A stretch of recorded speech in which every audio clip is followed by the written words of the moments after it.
Hello, everyone. Welcome to the Carolina Weather Group.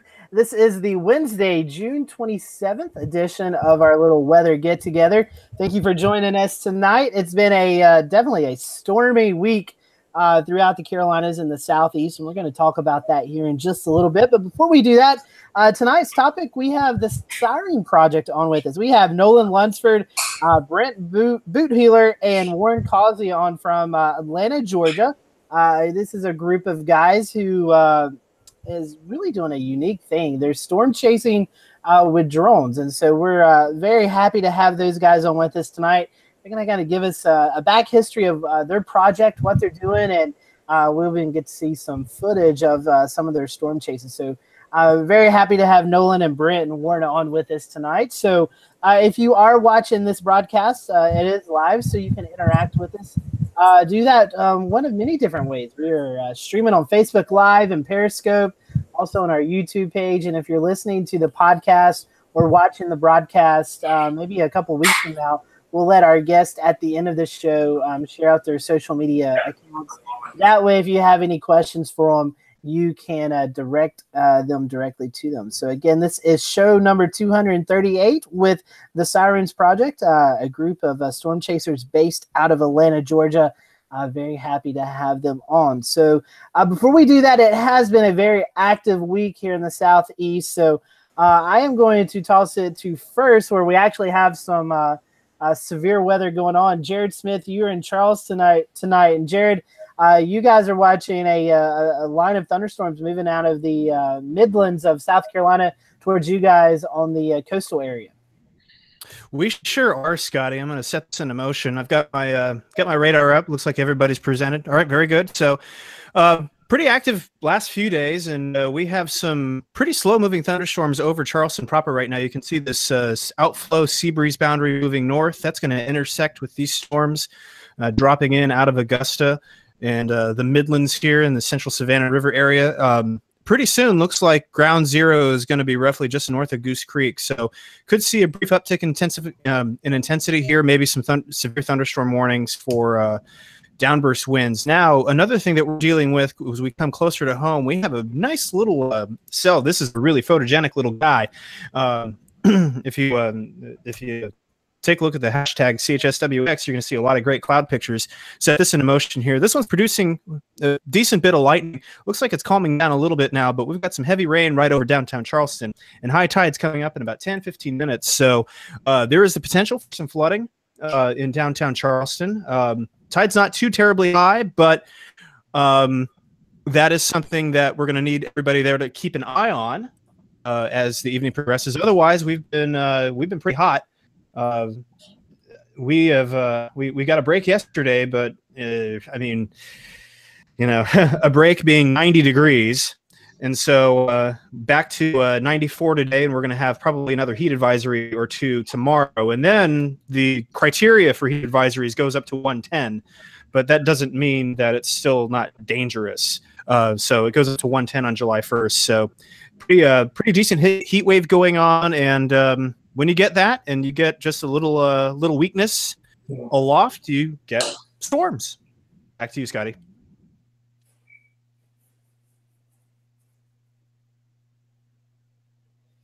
And Scotty's on mute.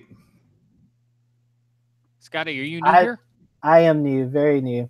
I was reading your little thing here on the side. I was going to say, if you are watching tonight, we do have the radar and severe watches and warnings on our left-hand side of the screen, so you can follow those as you watch the program tonight. And another place, since James was talking, another place that's seen some severe weather is the Charlotte metro area. And so, James, I know you guys had a brush with a few severe storms this week as well. Yeah, that's right, Scotty. We had some hail move through yesterday, about dime-sized here in South Charlotte, came out of a storm that really kind of came up fairly quickly. And if I don't get to it now, I will have some pictures I can share a little bit later on in the show. But we got several rounds of severe weather, and yet again, our power went out the other day. You may remember me talking about that a couple of weeks ago. Well, it happened again.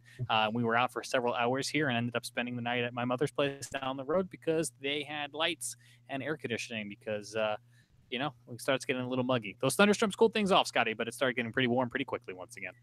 Yeah, and it looks like the pattern's starting to change where those storm chances are going to be decreasing throughout the next few days and the heat on the increase. Looks like another heat wave about to build in here to the Carolinas. So let's see. I was looking at Ashley. So, Ashley, are you good? Can you give us a report from your area? Yeah, definitely. For some reason, my internet's being slow tonight, so hopefully I don't cut out or anything. But I just want to be super jealous because you guys have been getting storms like for the past week or two. I've got nothing, just sun. And I was going to complain about our heat index. It's in the triple digits, but it's on the low end, 101, 102. But you guys just said 110, so I'm not going to complain about heat index either. So all we've got is sun, sun, sun, and we're looking at 4th of July next week where we might get a shower, which could be a concern for our festivities for the city, but I'll be monitoring. Until then, I guess I'll just keep sweating. Back to you. Ashley, we will happily switch weather with you. You can have these severe storms and all this triple-digit heat indexes that we have here in the Southeast. So thank you for that, Ashley. So here in the Western Carolinas, I can just kind of tell you what James said. We've had numerous days of storms. Each day, portions of the area has been under severe thunderstorm watches and severe thunderstorm warnings. Fascinating enough, we had over 100 damage and wind reports on Monday from a severe line of storms that moved through winds 60, 70, even in some cases 80 miles per hour in some locations. So a lot of tree damage, a lot of power outages. Thankfully, though, we should be clearing out to more of those just isolated storms here in the Western Carolinas as we go towards the weekend. So before we get to our guest, I do want to bring Shay in because Shay, as always, monitors the tropics. And Shay, it looks like it's still quiet out there, but we're in the midst of getting the hurricane season cranked up, so it's something we got to watch. That is right. Scotty, let me present to everyone the screen that I'm looking at. Let me know when you can see it. I think it's viewable by now.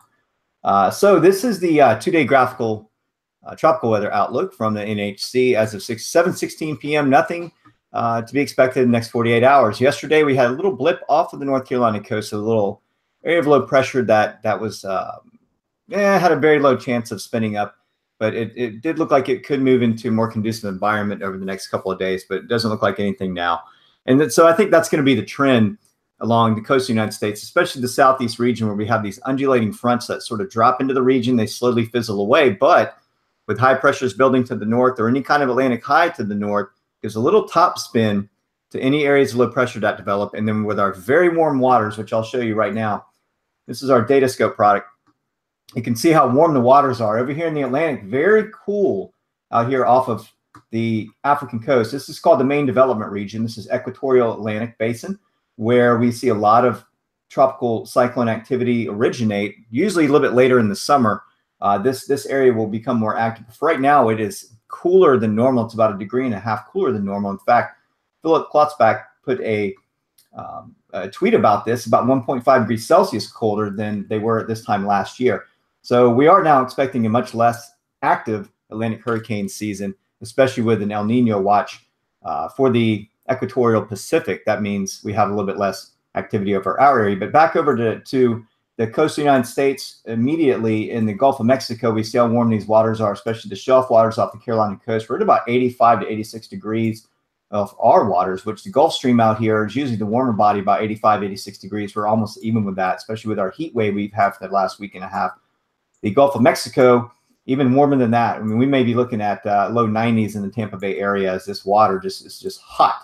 So all of these areas, something to be watched for these fronts drop down into the southeast region, maybe down into parts of Florida. And we have to watch these tail ends of these fronts and any little areas low pressure that spin up. So homegrown systems is kind of going to be the key phrase here for the next month or so, for at least the foreseeable future in the next few weeks as far as tropical activity goes. But other than that, yeah, Jared nailed it on the head with our heat wave. We're finally getting some breaks with some rain. I tell you what, it was a long stretch there. We had some, I think we topped out what, Jared, was our highest one, about 116 degrees, or the heat index.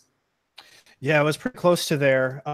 We didn't reach excessive heat criteria on Sunday. We were thinking, so there was some concern that there was going to be the first excessive heat warning, which is 115 or higher for 2 hours since 2012 on Sunday. That didn't come to pass.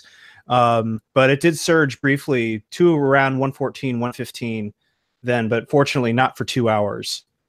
Right. And just a reminder, as of July 1st, the National Weather Service Charleston and other offices are going to be raising that criteria to 110 degrees for a heat advisory in general. So we won't be seeing that 105-degree heat index to trigger an advisory. It'll be 5 degrees warmer before they do that, because I think we're having more events. They don't want to keep issuing so many advisories, or maybe they just changing the criteria to a safer sort of advisory to go out. But other than that, Scotty, I think we're good to go on the tropics. Nothing going on. The Eastern Pacific is a little bit active. There's a few systems being watched over there, but no land to be concerned about. No landfall. No landfalling systems or anything other concerns in that area. So back to you, Scotty. All right, Shay, thank you for that report, the tropics report. So let's bring in our guests tonight. That's called the Sirens Project. We have Nolan and Brent and Warren with us. They are based out of Atlanta, Georgia. And guys, welcome to the show. Happy to have you. Yeah, thank you. We're excited.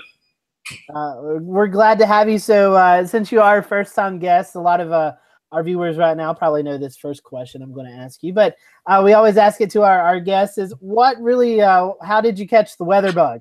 What got you interested in weather and doing what you guys are doing? Well, I know for me, it started at a pretty early age when Hurricane Opal came through the panhandle of Florida, and I was still living in the Kennesaw area. And I just remember my dad picking me up and taking me to the back porch and watching all the trees and stuff like that, just bending over to the power of the wind. And we lost every single bract and pear tree at our house. And it was just kind of crazy. And then the movie Twister came out, and that kind of sparked a lot of people in our generation, to be interested in weather. But that's kind of where everything originated. For me, it was just, a powerful weather event when I was young. And then, being exposed to the movie Twister at a young age, just kind of always been into weather, and every time a storm would come by, I'd always go outside and look at it and stuff like that. Just kind of like a crazy kid in the neighborhood, ride his bike to the top of the hill to see cumulus clouds. But yeah, that's basically where it started. It just grew from there. And when I got my driver's license, just kind of did local chases in my mom's car, popped a couple of tires, just did your normal thing. That's where it started for me. It's probably a little bit different for Brent and Nolan. They kind of, I guess I'm kind of responsible for that, but I can let them explain a little bit, I guess, how they came to be. Yeah, so I'm Nolan Lunsford, and we are, I guess not, me and Brent aren't quite into weather as much as Warren, but now we are. I met Brent when second grade, and we got into RC stuff together and always messed with that growing up. It's been a big hobby of ours pretty much all our lives. And then in college, in engineering school, I ran into Warren and met him in one of my classes, and he got to talking about his passion for weather. And I'm not sure who had the idea of trying to deliver a sensor package on, an unmanned aircraft. It's probably Warren, because I don't think I would have thought that was a good idea. But after talking with him, he kind of convinced me, that there's some stable airstreams and stuff that run into the supercells that if we could get into, we would actually have pretty stable flight. And so we've been testing that theory, and I think we have some proof of concept.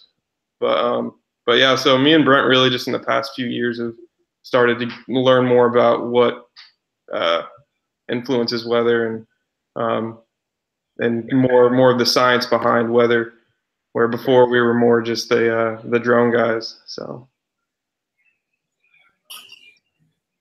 yeah, and I think Nolan covered how I got into weather as well. I've learned more about it going through my private pilot schooling, trying to get my private pilot's license. And so I've definitely had to focus a little bit more about, the science of weather and all that stuff within that school. But really, I started, in with the Sirens Project way before that. So really Warren is the one that brought us all to even realize that weather was happening around us, really. Whether that's a good thing or not, I guess. Right. I was going to say, there you go, Warren. No pressure there. So talk to us about, I know all of us here on the panel, we're familiar with what you guys do, but talk to our guests and our viewers and listeners right now about what the Sirens Project is and what your goals are for this. Basically, we're trying to understand a little bit more about tornadic supercells. You know, there's the age-old question in tornadic meteorology, I guess you could say, where why does one supercell produce a tornado and another one doesn't? You know, they can be separated by only like 30 miles or so in the same general weather system that's producing you know, the severe weather, but one supercell will go on to produce a violent tornado while one doesn't. Both get warned. You know, but how do we differentiate between why one is producing a tornado and why one's not? And so that's kind of our goal, is to help see into that those parameters that are responsible for tornadogenesis. And so basically we started out just trying to get UAVs into the inflow jet of the supercell, as Nolan was talking about a little bit earlier. And that proves to be a pretty viable entrance to the area of circulation. All the air is moving pretty much in the same direction. And so as long as we can fight the headwind and get into the inflow, we have a pretty straight shot. And recently, which is kind of a new development for us this past year, we've made contact with a guy named Trevor White. He's located in Boulder, Colorado, works for the Center of Severe Weather Research. And so we're working with him on getting data sets in the inflow region. He's kind of more interested in the data gaps that they have in the inflow region versus the actual tornado itself. And they're responsible, if you're not familiar with the Center of Severe Weather Research, they're the ones that have the Dow trucks, and they get close to tornadoes and sample supercells using Doppler radar. And so that's just kind of our goal, is to help fill in some of those data gaps, those hard to reach areas, in hopes of, you know, better forecasting tornadoes. And so maybe a question I should ask you before that. You guys being based out of Atlanta, going to Kennesaw State, obviously Atlanta is not known for major tornadoes and things like that. What made you catch the tornado bug, and maybe instead of doing tropical weather or something like that you're closer, maybe that affects you closer to where you guys live? For me, not, you know, I want to talk about Hurricane Opal. We also had a EF4, I believe, touchdown here in '98, I think, in the Cobb County area, and that crossed just a couple of miles south on across I-75 from where I lived in Kennesaw. And my dad took me out to see that damage path where across the interstate, you know, several days later, and just I think seeing what the tornado did versus what the hurricane did at a young age, it just seemed a lot more powerful to me and a lot more interesting in my little mind at the time. So that's really, you know, that's really what kind of sparked the tornado bug for me. Well, and a lot of it is, if you're from Georgia, you realize that the terrain is not conducive to really the photogenic tornadoes or anything like that, or even like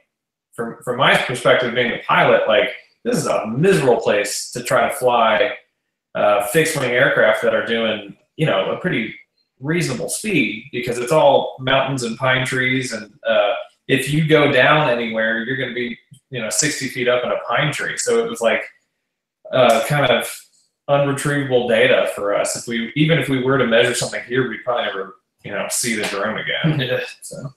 Right. And so Nolan, you and Brent, you guys were talking about you really didn't have the weather bug until you got involved with this with Warren, but you're more in like to the aviation and the technology and stuff. So talk to us a little bit about how drones, how you know, they haven't really been used in this storm chasing until recently. Talk about how the technology or how drones help you guys do this investigation. So I guess it wasn't until pretty recently that, you know, we had little RC planes with autopilots and GPS tracking, giving us data back over the air So a lot of people, when they first find this out, they're like, aren't you going to lose the drone? Yeah, that's the plan. So the whole thing is, you know, it's sending back data live as it's flying. So even if we don't find it, we still have the data, but the onboard data, it can record a lot faster than it can send it over a long range wireless signal. So that's better. And then also the video feed is a lot better if you have the onboard card that was recording instead of, you know, a wireless signal once again. So we have almost 10 miles of range for both the data and video links. They're just not as high quality as what's stored on board. So that's like pretty new stuff that, you know, just a few years ago, you wouldn't be able to do at all. Not on our budget anyway. So that's like, I don't know. It's pretty exciting.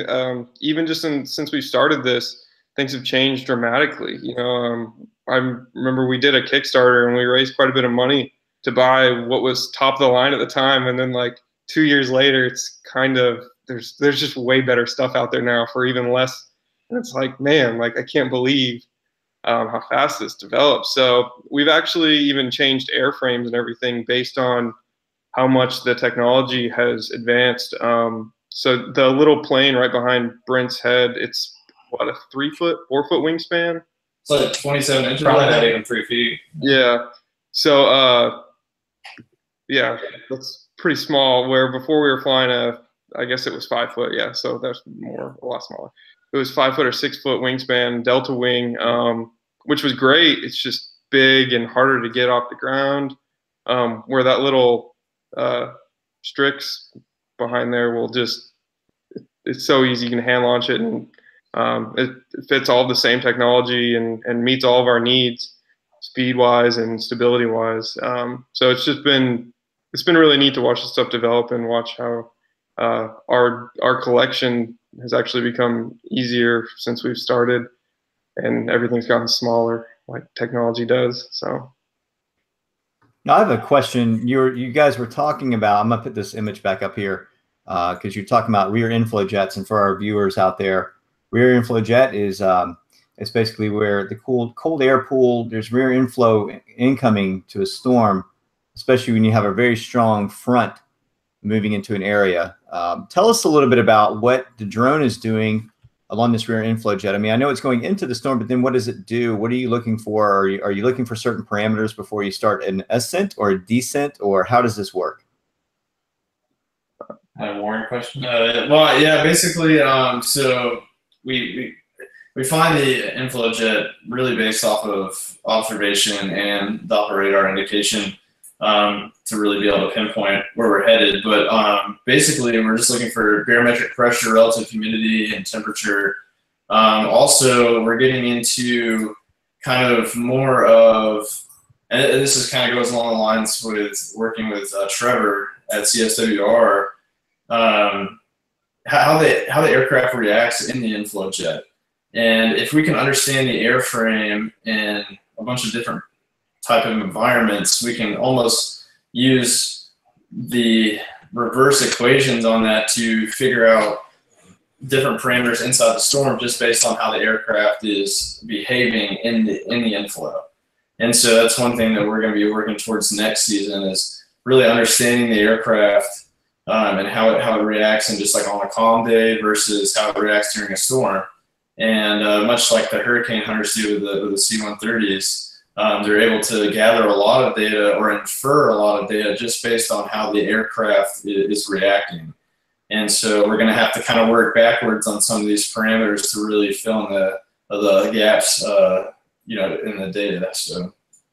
So in other words, and I just want to kind of get this right, where a lot of storm chasers are following the front of the storms, looking for supercell rotation and tornadic activity, you guys are actually kind of following behind the storm. Is that correct? You're kind of trying to follow where the back end, the rear flow jet, like what you were saying, you're trying to get into the backside of it with your drones, correct? Yeah, we'll pretty much parallel the storm out of the southwest quadrant. So yeah, we typically don't get, you know, in the path, but we'll, I guess, trail. Yeah, you can kind of say the trail just behind storm motion, or where the storm actually is, versus standing in the path, you know, and waiting for the bear's cage to appear and all that stuff. You know, we just kind of parallel it from the southwest side in hopes of tapping into that inflow jet. And also, we've looked into some of the research by Lee Orff, who's done some, you know, I don't know if you've seen some of his simulations on these high-resolution simulations for these out of these supercomputers, where they actually give birth to tornadoes out of these, you know, computer-generated supercells. And they've noticed by dropping parcels into different parts of the supercell that there is what's called a streamwise vorticity current, or an SVC, which is a horizontal strip of vorticity that is directly related to tornadogenesis. And so it's not really visible by the naked eye, but there is evidence in the computer simulations that such a thing exists. And that is in the forward flank. And so that's another area of the supercell that we'd like to try to sample and find evidence of this streamwise vorticity current. Well, that would be interesting. You guys could do some sort of like ink jetting, like, you know, smoke, some smoke simulations out of that. What are these drones rated top speed? What kind of winds can they withstand? If they're retrievable, can you fly them back? I mean, I know the batteries are limited, and today's drones are getting stronger. They're able to sort of fly against stronger and stronger winds. I know folks are doing it on the coastline and sea breezes where they're flying it against the sea breeze. But tell us a little bit about the strength and power of the drones that you use versus like what you can get on the market. So we do start with a just an off the shelf. It's this one behind me is a Strix Goblin, so this is something that anybody can purchase.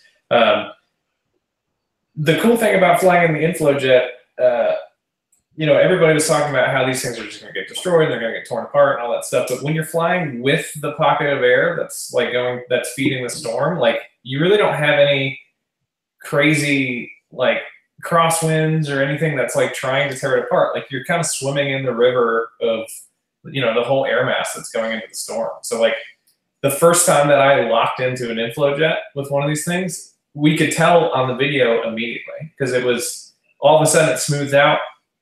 All of a sudden we were doing like 80, 90, 100 miles an hour over the ground.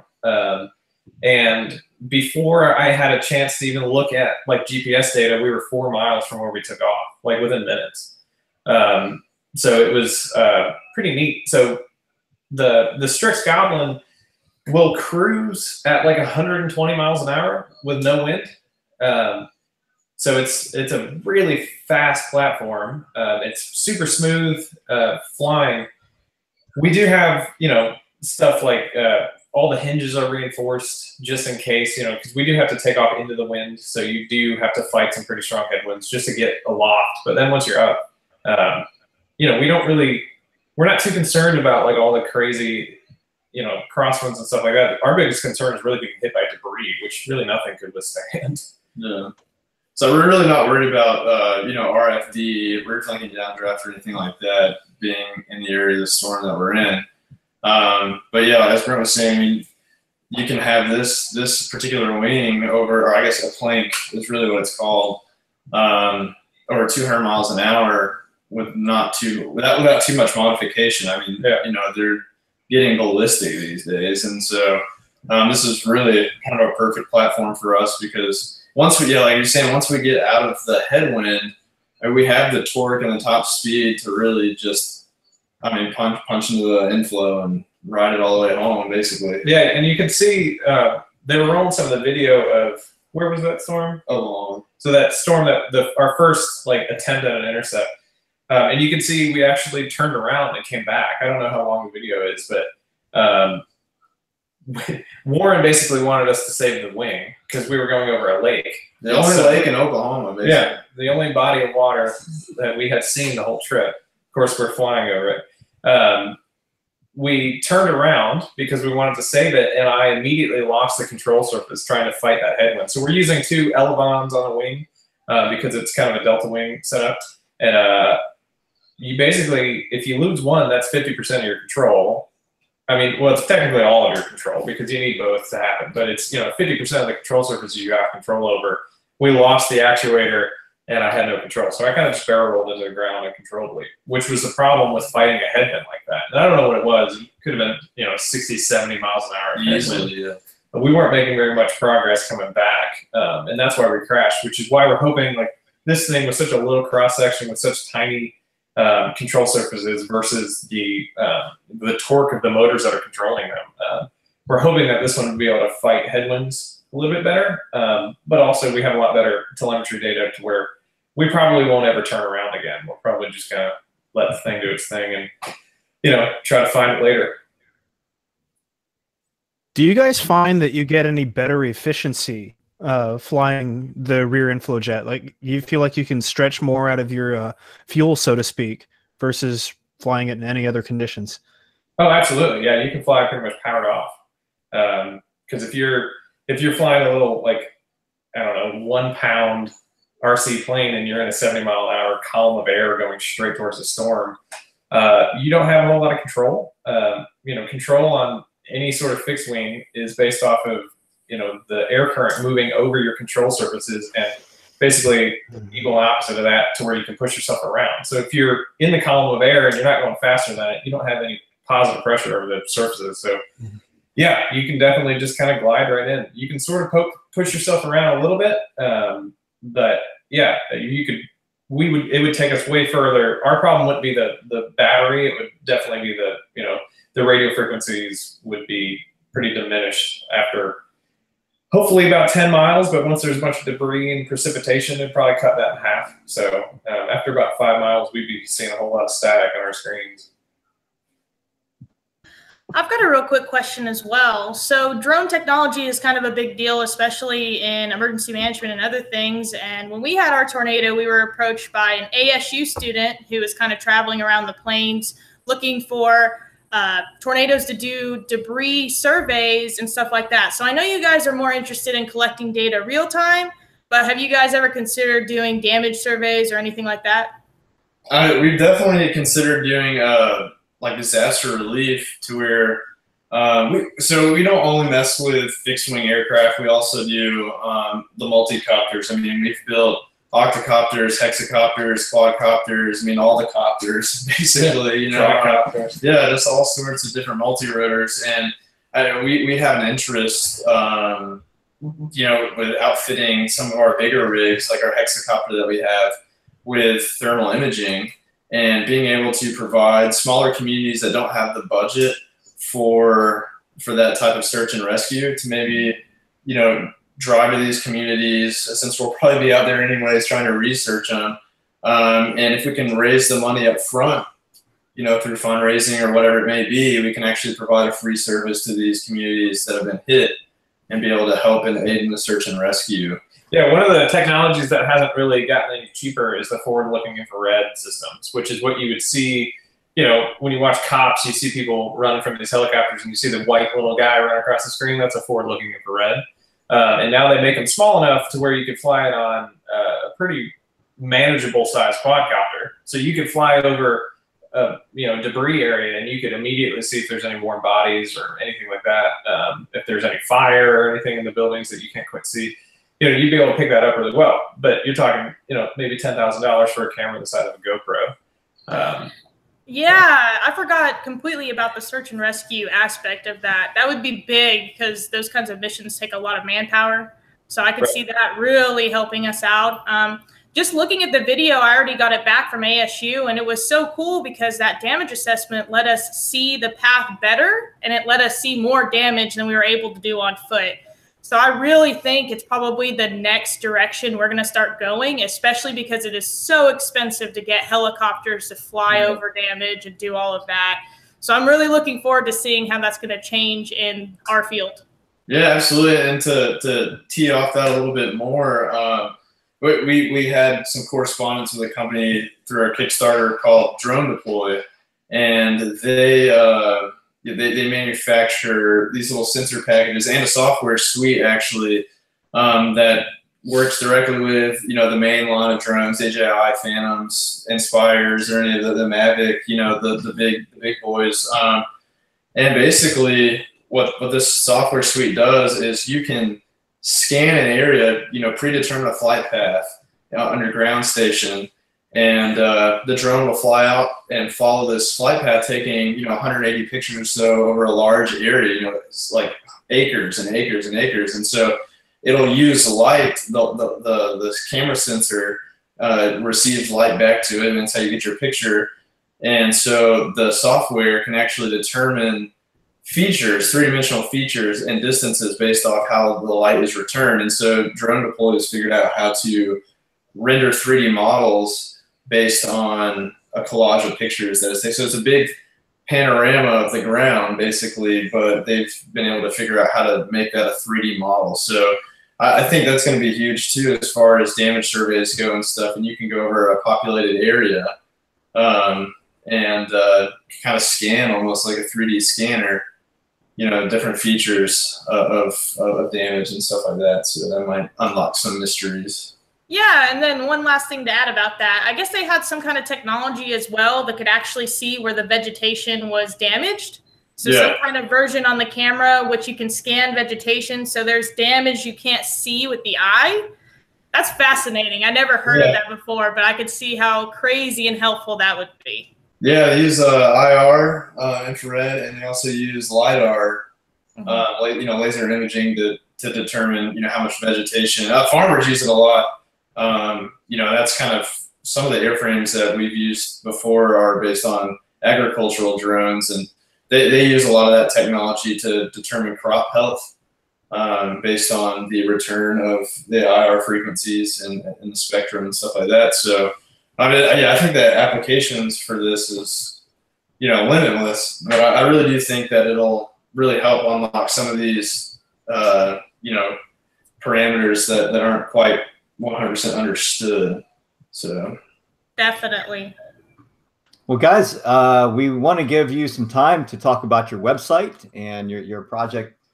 Some things that that we talked about before the show about you wanting to sort of show people what all you have on your site there. And if you want me to pull it up, I can, or if you want to do try to share your screen to talk about it. Why don't you pull up? We don't have the website pulled up, but we do have some flight footage and all that we could kind of talk about after we look at this. Okay. So this is the Sirens Project website. And it might need to be updated on the blogs and stuff like that. We have some stuff we got to update on. But yeah, basically, especially under the featured projects, we're doing some pretty cool stuff. We have a documentary coming out pretty soon, and hopefully it'll turn into it's like a multi-season documentary. So one of our good friends, Zach Holden, here in Atlanta, called Friendly Human, and he's been helping us out with that a lot. And so we've got some really good stuff on the front there, and so we'll be able to share some of kind of what goes on behind the scenes, and just a little bit of what we've done so far in more detail. Also, I guess one of our prized possessions is the Rambo. Rambo, yeah. So the Rambo is a 1999 F-350 ambulance that we purchased off of Craigslist for $4,000, because I know everyone asks how much we paid for that thing. So we spent about $4,000 on it, and we purchased it from a hospital here close to the Atlanta metro area in Rome, Georgia, called Redmond Hospital. And they were phasing out some of their fleets. And so we chased an Xterra for a while, which has been a good vehicle, but when you have 4 guys and a bunch of drone gear packed in the back, it's just miserable. It's unbelievable how smelly everything gets, and just you can't maneuver. So we decided we needed a bigger vehicle, and so we thought an ambulance might be a good choice. And so we've done so much stuff to this thing. We've done a 4-wheel drive swap. We're actually in the middle of doing a 4-wheel drive swap. We have the front axle up underneath, and we just got to do the transmission now. But we gutted the whole thing, redid the interior, and so it's basically our mobile command center. And so all of the drone transmitters and receivers are on an antenna mast on top of the ambulance, and so we can deploy that when we get ready to fly, and that's all fed back to a monitor in the back. So Brent and I, we pretty much built this whole thing in his backyard, And so I guess I should give a little background. I'm a mechanical engineer by trade, so we all have daily jobs that fund this project, essentially. And so I'm a mechanical engineer, and I work for a company here in Atlanta that builds armored trucks for government contracts and SWAT or whatever it may be. And so we have access to a lot of stuff to make a job like that a little bit easier. But yeah, that's probably our prized possession of the whole project right now. Yeah, and I've got I'll try a screen share here, see if this works, so I can show you. All right, so that's that. So this is actually what it looks like. Can everybody see the screen? Yes, we got you. So this is the inside of Rambo. So this is our command center. We've got tools here that holds all of our drone gear and food and all that stuff. And then this is our little rack of drones. This is just a test day, so this wasn't completely mission ready. But so this is me sitting here, and this is like the command station. So you can see, actually, I don't know if the video's playing, but you can see on the screen it's a little blown out, but that's the live view from the drone. And I know we pushed out to almost 2 miles at one point on this flight. So we're completely, contained in there. We have air conditioning and all that stuff, and we're getting rained on. But we have a drone up in the air, and we're taking good pictures, which is pretty neat. It's definitely a lot more comfortable than it used to be. Yeah. Let's see if I have. So this is the actual footage from that flight. So this is one of our test platforms. Yeah, it's kind of a test platform. But you can see we were kind of just eyeballing all this stuff over here and flying around, and we ended up getting some pretty cool shots of this supercell. These wide-angle lenses drive us nuts because we're pretty close to all this, but it makes us kind of look like we're far away. So this was basically a test flight for Trevor as we're trying to kind of get the layout of the data and everything into a format that he can easily parse through. And so we're doing this a couple of times before next season to where we can really nail down the data sets that they're looking for at CSWR. And so yeah, this was kind of one of those days where we just wanted to test all of our systems and actually get some data in the inflow region and just shoot it over to him to see, what we could do differently on our end to make his life a little bit easier next season. But yeah, so that's just a little bit of that. Yeah, and you can see here, here's a storm. We're about to be getting rained on here in a few minutes, and I believe this little dot here is the Rambo. So we're flying everything from this little guy here. So it's we definitely have a good amount of range, and it's. Yeah, I was going to ask you what range, how far away can the drone go? So our gear is rated to about 10 miles. Now, practically, I don't know what that looks like. I don't know that it would actually work because precipitation would really soak up a lot of this RF energy and all that. So I don't know how 10 miles actually would play out. And I think that's probably all I've got. Yeah, we've done 4.5, 5 miles without losing any video feed in the field, during an actual storm. So, and honestly, that's probably about all we need. It's good to have that buffer, but I think that we're at a safe distance and we're able to accomplish what we need to accomplish with that kind of range and haven't had any issues thus far. So, working out pretty well.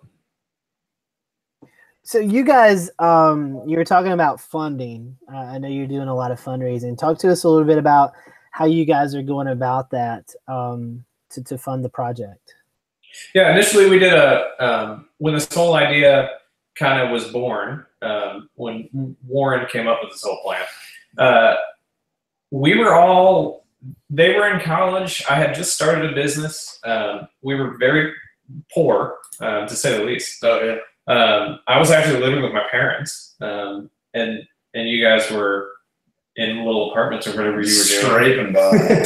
So it was an impossible task. I, scrounged up as much radio controlled gear as I could from my dad and just kind of some stuff that I had pieced together over the years. So it, started out at nothing. Yeah, I mean, we started out hand building all these wings. I mean, we would buy foam board from Home Depot, glue them together, and we would, since I was at school at Southern Poly at the time, which is now Kennesaw State, and an engineering program, we had access to, to CAD software, SolidWorks more specifically, and we were able to cut out templates of the airfoil that we were after, and we would literally tape it to the side of the foam. And Brent built this, what is it called, hot knifing?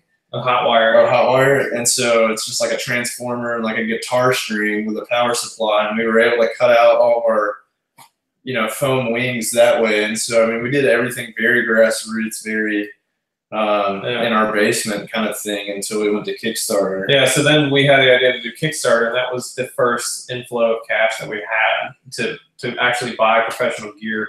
So first thing we did, we bought a bunch of GoPros. We got sort of endorsed and sponsored by a company that was making us basically agricultural delta wings that were traditionally used for scanning fields. And they were pretty great. They were definitely designed to be flown by autopilots and not to be flown by Brent. So they didn't fly great on their own, because the whole thing about storms is we kind of can't fly off of autopilot like most of these drones would be programmed to do, because the storm's a moving target. And so it's basically impossible to pre-program a flight path that will then, develop into an intercept. So we kind of have to fly it manually, or at least kind of be able to change directions on the fly. So anyway, so we bought a whole bunch of camera equipment and these drones and spent all $10,000 right away. And it didn't take us nearly as far as we wanted to. And over those next 2.5 years, we kind of lived off of that money. Our chase fund was just our pocket, whatever we could pay for fuel. We never really got hotels. We never stopped driving. So when you can't sleep if you're still in the car. And so we did that for 2 years, and now we're 26 and 27. We all have real jobs, and it's not gotten much better. But we're still scraping by. But now, I mean, it's completely self-funded. We haven't had any endorsements or sponsorships to cover actual costs. Expenses, We've gotten, some parts for Rambo donated and things like that, which has been great. And the paint was all donated. Yeah. I guess like Bruno was talking about the agricultural drones earlier. The company's called Ag Eagle, and they were always super great to us, and very, very thankful for how far they were able to push this project and really get us to where we're at now. And companies like ACS of Georgia, who donated the material for the ambulance and all that stuff. And yeah, I mean, it's really cool when you see people, believe in something that we're trying to do, and kind of help us along the way. But to answer your question, I mean, it's all privately funded, 95% of it. Out of our own pocket. Yeah, privately funded is the three of us. Yeah, essentially. So, well, hopefully we can get you guys, if we can ever get PDQ and Starbucks and Cinnabon to sponsor us and you on the road. We'll mention them tonight. Maybe we can get their ear, and you'll have some other some extra funding there for your road expenses. Yeah, absolutely. Scotty's working on that one, I think. Yeah, I mean, we'll wrap the Rambo in Starbucks if we have We'll put whatever stickers you want on it. Yeah, I think we burned like 400 gallons of diesel on this last year. Yeah, it was $1,200 in fuel just for 7 days when we drove 4,200 miles. The Rambo, everybody asks me how much, what's the fuel economy on the Rambo? I mean, it weighs 11,500 pounds, and it gets about 10.5 miles to the gallon. Which I think is pretty good. That's actually pretty good for a big car like that. It's not bad. Is it diesel? Yeah, it's turbo diesel, 7.3 liter. There you go. One more question for me. Wi-Fi, right? So you have all this equipment on board, all these computers, and you're monitoring radar. You got to have a pretty strong signal in order to generate that kind of information, especially when you're going up through hills and through trees. And are you generating hotspots with your phones, or how is that working? Yeah, currently we're using hotspots with our phone. Last year we ran into some chasers that had just some like cell boosters on their cars, some pretty, inexpensive stuff that they seem to be having better luck than we did. The last couple of chases we've had have been very flat. So if we were going to have service, we had it a pretty good amount of the time, except for Sprint. But yeah, I think Nolan had AT&T this year, and I had Verizon, so we were covered. you remember? I don't think we ever lost service once this year. We were out in the middle of, you know, eastern, you know, outside of Cheyenne, Wyoming, and I mean, there's some pretty rural areas, and we never lost. No, we wouldn't be probably live streaming with that kind of bandwidth, but we were able to at least pull up some radar pictures. Yeah, we could still run radar scope and you know, get all the data that we needed. The good thing about the drones is we don't need our internet to retrieve our data. It's all self-contained in the telemetry and our long-range system. So, but it worked out pretty well. You guys were talking about chasing, and I know we're past the 9 o'clock hour, so we don't want to keep you too long, but I do have one other question that I wanted to ask you guys. You've been chasing now for a few years. Is there any memorable days or events that's kind of stuck out to you that you're like, you know, this is why we're doing this? Yeah, I mean, well, I have to go back to, for me personally, I have to go back to May 31st, 2013, and this is kind of before we even, this is what birthed this whole thing, and, you know, it's a pretty well-known tornado event, the El Reno tornado, largest tornado ever recorded, but we also lost, you know, several people that day, including Tim Samaras and Paul Samaras and Carl Young, and they were huge inspirations to me, you know, especially on the show Storm Chasers, you know, from Discovery Channel and stuff like that. And Tim was kind of, from what I understand, kind of like me in a sense, where he was mechanical engineer, you know, mechanically inclined kind of guy. And so that, you know, they were out there researching tornadoes, and you know, it's just kind of, it's a dangerous line of work. But I think that's kind of what sparked this whole thing was, you know, I think we can do it in a way that keeps all of the people researching safe. Yeah. And that's where we decided to take my passion for weather and Brent Nolan's passion for RC aircraft and just marry the two together. But yeah, definitely the El Reno tornado event was huge for me. The Bennington tornado event that same year was huge for me. Together, I guess, honestly, this past trip, this last season, we didn't get like any crazy tornadoes or anything. It's been kind of a down year. I've had some really photogenic tornadoes, but as far as, you know, your historical late May outbreaks, you know, just didn't happen. And that's kind of something that we have to deal with because we take off work together way in advance, months in advance. So it's a complete gamble. Mm-hmm. If storms are going to form, you know, we do our best to pick weeks that are historically the most active. But this last trip, definitely, we didn't come back with any tornado intercepts per se, but we came back with some relationships, you know, that I mentioned with the CSWR, you know, that I think are going to really propel this project forward. So I remember the first time we actually flew during a storm. We were in where? It was Oklahoma. Yeah, it's Medicine Park, Oklahoma. Yeah, and so we're all, you know, amped up on adrenaline, right? We finally get one of these drones in the air we've been talking about for 2 years, and we're flying towards what looked to be a pretty formed tornado. It was coming up over this mountain ridge, and it was going towards a lake, and it kind of petered out once it got there. But, you know, it was our first, like, getting our feet wet, right? And so that was great. We turned around because Warren didn't want to lose the drone, and turned around and lost it in a field. And we hadn't thought all of this out.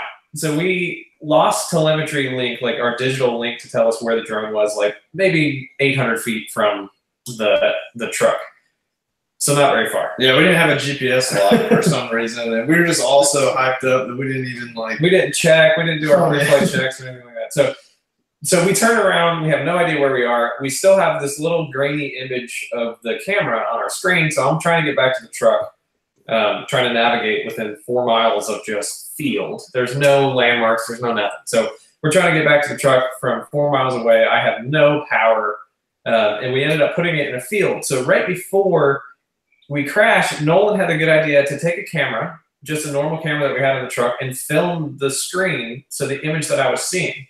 So when we crashed, we lost all connection with the drone, and we still had Nolan's video camera that was pointed at that screen, and we still framed it and found this little grove. It was like a little stream. It's like 4 bushes and a stick. Yeah, like our landmarks. Yeah, and he was able to overlay that on Google Earth, and I kid you not, we walked right to the drone. Yeah, it's incredible. And it took us another 45 minutes to find the GoPro. Yeah. Slingshot So 100 yards. we probably hit the ground at over 100 miles an hour. So this thing is confetti all over this field. Yeah. But Which we cleaned up, by the way. Yeah. But the main portion of the wing was all intact, and it was bright yellow, which was on purpose. So we found that right away, but it was like, oh, we can't find the flight controller. We can't find this. And then we realized that the GoPro that we had just bought was missing. And it was, obviously we found it because you guys have been playing that footage of that storm and us crashing. But finally, we're sitting there down in the dumps, and Warren walks over with the camera still recording and puts it in our faces like, hey, I found it. Yeah, and we're all just overjoyed. That was the coolest moment in storm chasing I think I've had. Yeah. And that was in the early years, still miserable and an Xterra and all that stuff. I think we learned more in that 45-minute ordeal than we had the 2 years preparing for this. And that really, the next time we went out, we were a lot more refined. And even this year when we went out, I mean, we were so much more prepared. And it's definitely a proof of concept. It's something that we're trying to push and say, hey, this is a very big proponent in the future of storm chasing and how we gathered it. It's a safe way to do it. Once we work all the kinks out and get a process down on how to do it, repeatably with the reliability, then I think we're really onto something big that researchers can use, well into the future. And I have a follow-up question to that, but while we're talking about storm chasing, Brent, I know you didn't really have the weather bug per se until you got into this. So what was it like seeing a tornado for the first time for you? How was that adrenaline, not being the weather junkie that Warren is? What was it like for you the first time that you actually went storm chasing? So, when everybody finds out that we're storm chasing, they think that, you get this huge, larger-than-life picture. I guess it's true life, but you get an actual, you get to stand there and look at it naturally, unlike everybody who sees them on screens. And I still saw it on the screen because I was in the truck looking at a screen. So I'm a couple miles from this real tornado, but I'm inside of a truck looking at a screen with a drone, and they're telling me, oh, turn left, there's a tornado right there, keep going left, keep going left. So I've probably never seen one naturally with my eyes. Yeah, it's unfortunate because since he's the pilot, he's the one that's going to fly it in, so we're all taking it in, like, oh man, this is incredible, and he's pretty much watching a YouTube. Yeah, I'm pretty much watching a screen where I had goggles on, maybe? Yeah, I had goggles on first. So I will say the whole just atmosphere is exciting, and it's life-changing. Like doing these big road trips with your buddies and seeing all the country out of the back of the ambulance and all that stuff, and then seeing these crazy storms develop. Even though I've never probably seen an actual tornado with my eyes, and I've only seen it and heard them yelling about it from outside the truck, it's life-changing. It's really neat, and I've got the bug now for sure. That's cool. Well, I'll end this with our closing question.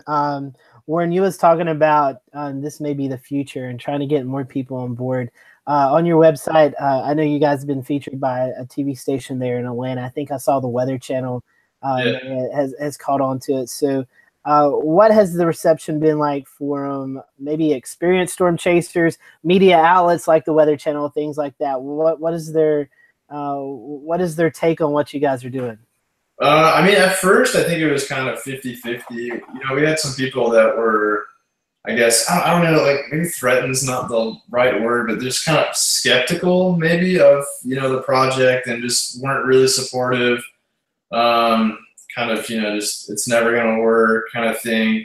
And then the other half where, this is awesome. I really think, we're on to something here. And I think this, this might be the future. So it is definitely both. I think as we've gotten further into it and people have got to know us a little bit more and see the project with their own eyes, we've had storm chasers in the field that have followed us on Twitter and Facebook and stuff like that and Instagram, from a distance, but when they actually see what we've been able to do with the ambulance in person and actually see what we're capable of doing, I think they believe a little bit more if they were skeptical at the beginning. But I think for the most part, especially more recent times, I think we've gotten a lot more support, positive support for what we're doing. Yeah, I read somewhere that somebody thought that we were like an overfunded, like joyriders or something, which is like we are the most underfunded storm chasers. Yeah, we're pretty like very grassroots. Yeah, but yeah, I mean, I think it was definitely 50-50 to begin with, but I think now we're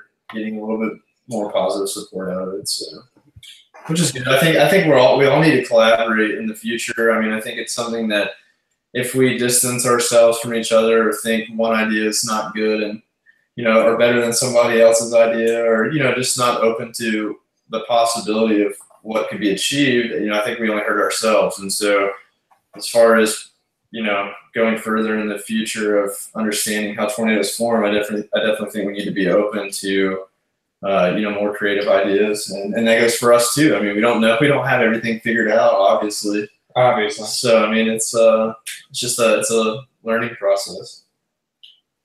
All right, you guys, Ashley, Jared, Shay, James, you guys have any questions before we wrap up? All right, guys. Well, we really appreciate it's been a fascinating show. A lot of great information. We'll definitely put your websites up and some of your YouTube videos for our audience to see. But for those who are watching or maybe watching later on or listening to the podcast, how can our followers follow you? I mean, where's the best way to get updates from you guys and to keep tabs on what you're doing? So, our website, www.thesirensproject.com, which we had up earlier. We're most active on Instagram and Twitter, though, and our handle is just @Sirens Project. So those would be the most or the easiest way to kind of engage with us. We love engaging with people too. I mean, like send us a message, like rude comments, remarks, positive feedback, whatever. It doesn't matter. We negative feedback. Yeah, negative feedback. We all we just like to engage with other people who are interested in the same thing we are. So yeah, I mean that's the best way to get in contact with us. Yep. Awesome. Well, we will definitely keep tabs on you, and we'll see how things turn out next chase season, and maybe we can have you back on and kind of talk about what you guys experienced. Yeah, that'd be awesome. We really enjoy that. Yeah, we really appreciate it. Yes, no problem. Thanks, guys. Next week, we are taking the week off for the 4th of July. In fact, this time next week, we're probably shooting fireworks off. So no Carolina Weather Group next week, but we'll join you back on July 11th at 8:15 p.m. Eastern time. We're going to be having Dr. Roger Edwards on from the Storm Prediction Center talking about tropical tornadoes. So as we enter the tropics and here in the Southeast and throughout the Gulf Coast, always when tropical systems come ashore, we always have to face that tornado threat.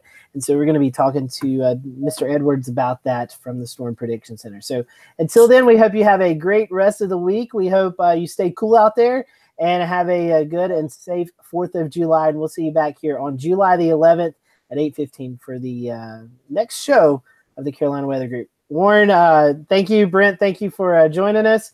We've enjoyed the show, and go follow these guys on social media and check out what they're doing. So until next time, have a great weekend, and we'll see you back here on the Carolina Weather Group.